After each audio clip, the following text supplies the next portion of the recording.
Viewers and subscribers, welcome to my channel Technical News Service. Here what we have for you in today's news headlines. Emotional moment as teen doused with gas, set ablaze leaves for treatment. It was an emotional moment on Tuesday evening for relatives of 17-year-old Alicia King as she was flown to the United States for surgery, after she was doused with gas and set ablaze last Thursday, allegedly by her ex-boyfriend, in Linstead, St. Catherine. Alicia's stepmother Julian Mendez, who began to speak in tongues while standing on the tarmac at Norman Manley International Airport, thanked God, the San Myrna Foundation, and everyone who played a role in flying the teen to Shriners Hospital for Children in Texas. She was flown in a Trinity Air ambulance jet. The 18-year-old's ex-boyfriend, who allegedly set the teen on fire while she slept in bed early Thursday morning, has been on the run since. The last thing Mendez said before boarding the air ambulance with King was that the accused should turn himself in to the police. The ex-boyfriend has failed to report to the police, even after numerous appeals. "They need to catch him now or he needs to turn in himself," she said before lamenting the critical state the teen is in. "I am nervous but I am very grateful," she told. Damar King, Alicia's brother, described the act against his sister as evil, and he too appealed to the accused to turn himself in. "The family is hit by this hard. She did her Caribbean secondary education certificate exams this year and on the day when she was to receive her results she got burned. Personally I don't know the fellow but I want to tell him to turn himself in. This was a cruel act, an act of great evil. What you did will affect her life permanently. This was a destructive act. Turn yourself in and let justice take its course," the brother appealed. "She is such a brilliant girl. She is sweet, caring and loving. When she is around, you feel comfortable and at peace. She is always helpful. She is always mannerable. For something like this to happen to her it is very sad. It would have been better for this situation to not have happened.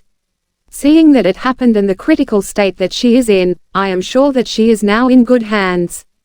I thank the San Myrna Foundation for helping to make this a possibility. It happened so fast. The situation required rapid action, and that was definitely executed," he added. The last conversation he had with his sister was about a month ago, when she called to apologize for missing a baby shower for his baby that was on the way. She wasn't able to come but she called and apologized for not being there. "That was a month ago," he said. Stephen Josephs, projects manager of San Myrna Foundation, the entity leading the mission to help Alicia, thanked the doctors at University Hospital of the West Indies for keeping Alicia stable. "The doctors did a very good job to stabilize Alicia. She could only tolerate the flight based on how stable she was. The doctors at Shriners are waiting to commence treatment," Joseph said. Robert White, director of San Myrna Foundation, meanwhile issued an appeal to jealous boyfriends not to make their jealousy get the better of them. Seeing the aircraft lift off with Alicia, White described the feeling as bittersweet.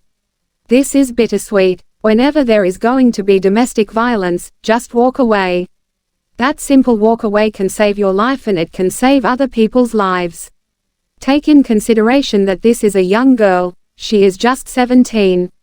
The person who set her ablaze is 18 years old. Their lives will not be the same again after what happened. I'm asking Jamaicans to stop domestic violence," White said. Woman among 4 suspects held in beryllium robbery in Mandeville, $2.5 million recovered. A woman is among 4 persons who have been arrested in connection with last Friday's robbery of a beryllium security team at Scotiabank in Mandeville, Manchester. Deputy Commissioner of Police Fitz Bailey made the revelation at a press briefing earlier Wednesday at the Portmore Police Station in St. Catherine. He said more than $2.5 million have been recovered so far, adding that a high-level investigation continues into the heist. A total of 5 bystanders were injured during Friday afternoon's attack on the beryllium security team at Scotiabank's Ward Avenue location in Mandeville.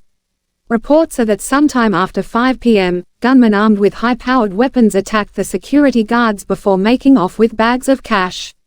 It has not been revealed as yet how much money they escaped with. Police arrested a suspect in the wee hours of the morning after the robbery. According to police, the suspect was traveling in a black Toyota Wish motorcar which was intercepted about 1:30 a.m. along the Four Paths main road in Clarendon in the vicinity of Sunset Boulevard. One 9mm magazine, one M16, two AK-47 rounds and a ski mask were reportedly recovered from the vehicle. It is understood that the vehicle, which bore mismatched registration plates, belongs to man of a Portmore, St. Catherine address.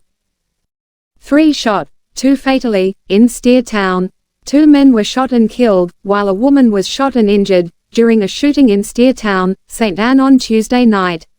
The deceased have been identified as Jawardo Whitlock, 39, and 27-year-old Ackerman Reed, both from Dam Head in Steer Town. The police report that about 10:30 p.m., the deceased were among persons having drinks at the town center when a car drove up to the scene. The occupants of the vehicle alighted with guns and opened fire on the group of persons having drinks before escaping in the said vehicle. Checks made revealed that Whitlock, Reed and a female were all shot. They were taken to the St. Anne's Bay Hospital, where the men succumbed. The female is currently being treated. Detectives from the St. Anne Police Division have launched an investigation.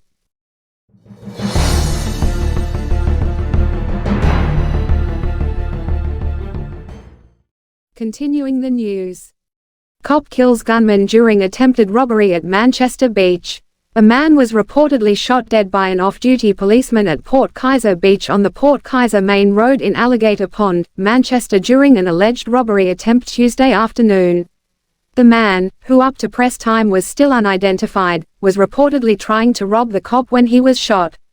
A firearm was reportedly seized from the deceased man. The Independent Commission of Investigations Indicum has launched a probe into the incident. Reports reaching journalists indicate that around 2:30 p.m., a police corporal was at the beach when he was pounced on by the robber. It is reported that the man pulled a handgun, pointed it at the policeman, and demanded his bag.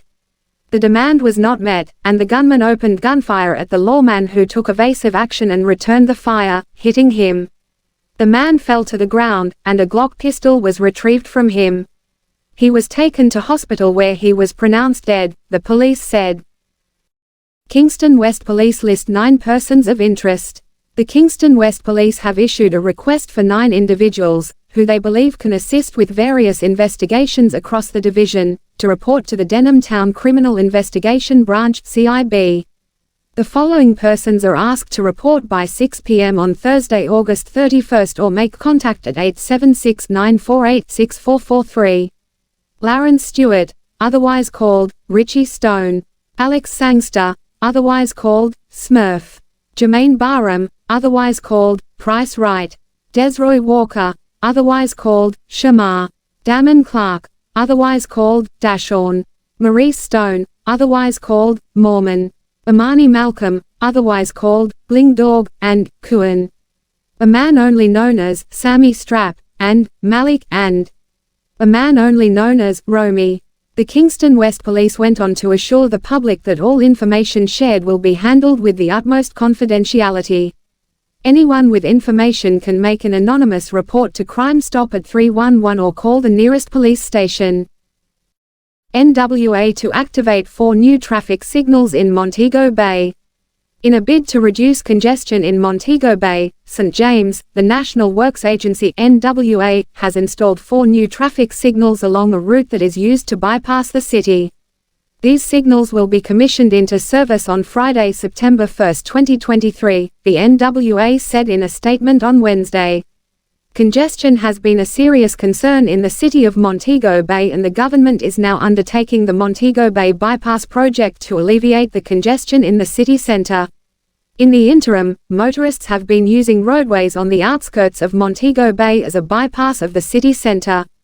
One such route takes commuters through the community of Ironshaw, along Dr. Horace Chang Boulevard, Middle Road, and several other communities, before exiting onto Westgate Boulevard, the statement read. Community Relations Officer at the NWA, Janelle Ricketts, said the agency has sought to reduce the pressure on roadways within the city of Montego Bay through a multifaceted approach that involved the installation of traffic signals, and the installation of road markings and road signs. Additionally, several roadways on the outskirts of Montego Bay were rehabilitated to provide viable alternatives for commuters. Ricketts said the traffic signals were installed at the intersections of Middle Road and the Felicity Roadway, Felicity and Sun Valley Road, Felicity and Salt Spring Road, and Salt Spring Road and Vernon's Drive. These signals are expected to regulate the flow of traffic at these intersections and to improve the safety of road users. Also, as part of the new traffic management plan, the Middle Road, in Norwood St. James, is to be converted to a one-way traffic flow, traveling northbound toward the direction of the JDF barracks in Norwood. Viewers and subscribers, thanks for watching. Remember to comment, like, share and subscribe to my channel for your latest news update. Remember, be safe and see you again.